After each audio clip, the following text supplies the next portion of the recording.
So hello, I'm Alice Gray and welcome back to another episode of Inside the Petri Dish, the podcast that dissects science and takes a look down the microscope at controversial topics within research. So I'm back again with my amazing co-hosts, radio presenter and voice actor Vicki Blight. Hello. And women in STEM champion, filmmaker, adventurer, Tay-Yibah. Hello. Sorry, that was like, I felt like there should be like drums behind that or like a fanfare. Yeah. So I mean, we time. We clapped last time. We did. So Let's clap again. Let's have a clap. Sorry. Oh, that was my mug. Sorry. Yeah. We just slammed a mug down. We've got our hot coffee and more biscuits to see us through. And Welsh cakes. Let's do some cakes ASMR here.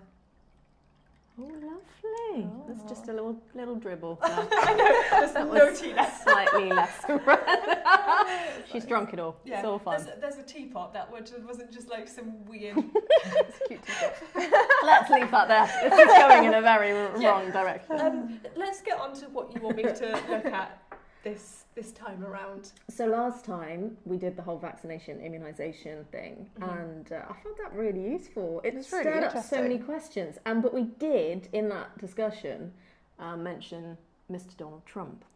Don't call him Mr. But we were talking about Donald Trump, and I think the big question over his head in terms of science right now for me is the whole climate change argument, and the fact that he has backtracked on, it seems, all the hard work that Barack Obama did in raising awareness in a country that, you know, is the country of big cars, big engines, you know, lots of manufacture, lots of pollution, huge, the biggest and best and but you know, a nation that hasn't necessarily been that aware of their carbon footprint. Let's say that, especially in certain states. And, you know, it felt like Obama really did stand up and go, do you know what? No, we're going to get this out there. We're going to talk about it in schools. We're going to make sure there's money, grants available, invest into research. And it seems that, Trumpy has, you know, backtracked on all of it and done this weird thing that, you know, we're in 2017 and saying it's not a thing. Yeah. It's not a thing. I think that was really good. Thanks. It's not a thing. Fake news. Fake news. I think the fake news thing really came to a head in January when he mentioned not wanting scientists and members of his Congress being able to exchange information, share ideas. He didn't want Congress being influenced by scientific, not just opinion, but evidence. And that's the whole thing that started off the science marches, if you remember, at the start of the year. It started in Washington, very quickly spread to New York, California, and then across the pond to us. And I remember helping organise the one in Bristol in March.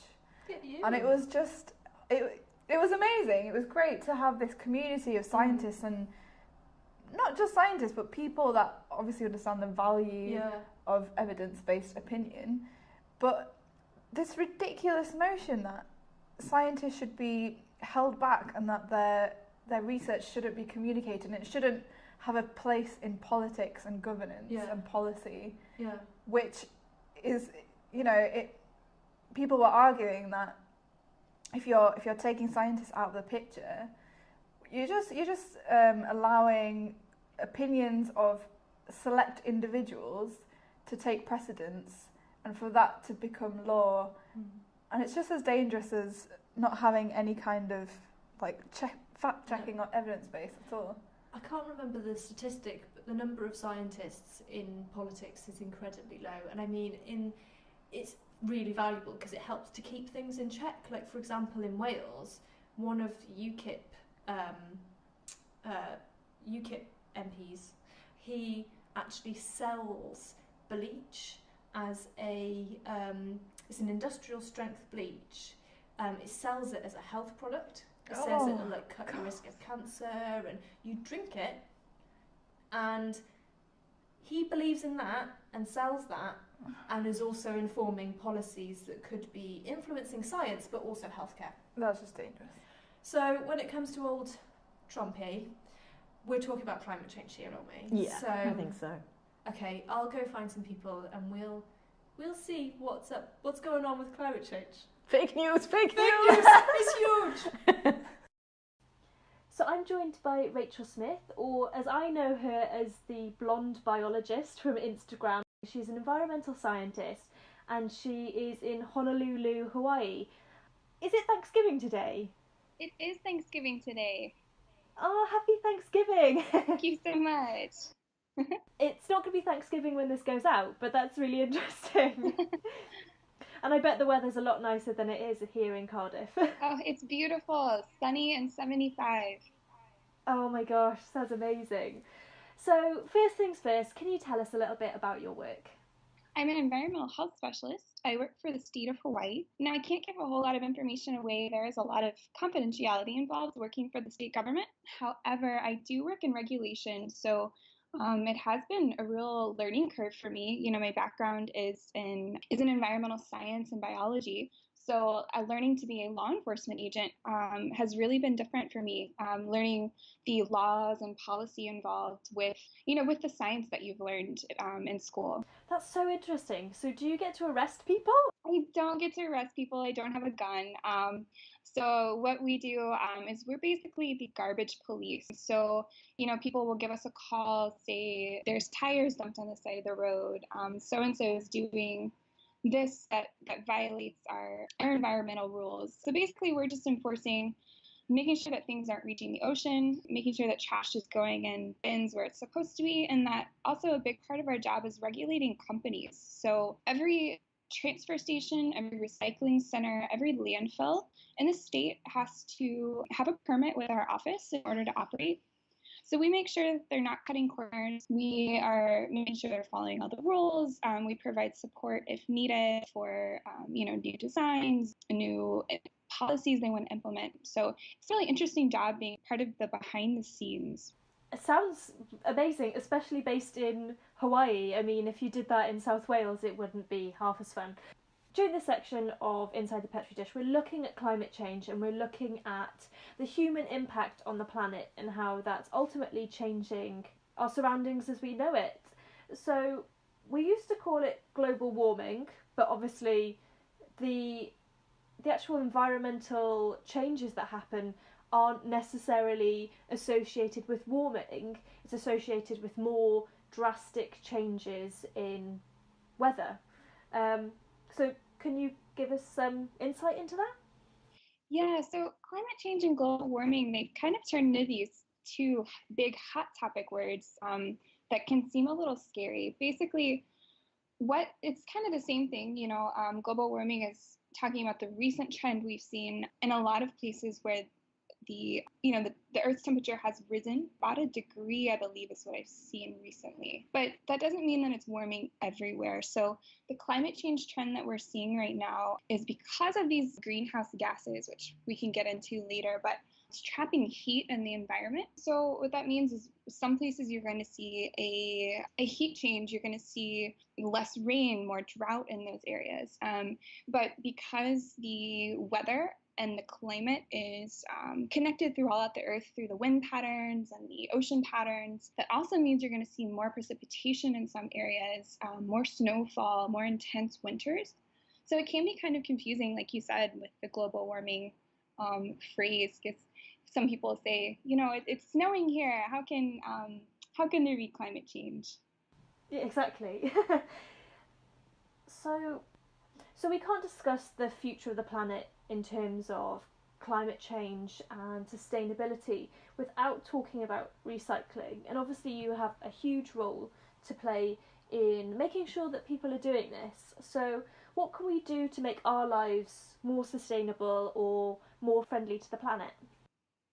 Okay, so there are lots of ways to eventually reach that sustainable, eco-friendly, zero waste is a new Instagram trend is calling it lifestyle. But basically it all comes back to we want to reduce those greenhouse gases. So with our countries being so dependent on industry, we're creating, every day that you drive, you're creating carbon dioxide that's going into the atmosphere, and that's contributing to the greenhouse gases that are contributing to climate change. So things such as driving less, biking more, using public transportation, those are really good ones because that's a direct impact on your contribution to the carbon dioxide accumulation. Another way is to use less electricity. Certainly using electricity, but also things like recycling, simply trying to limit the amounts of single-use plastics that we use, but also the plastics that we do use, trying to recycle them so that they're used again. Absolutely. So that's a whole aspect of it too.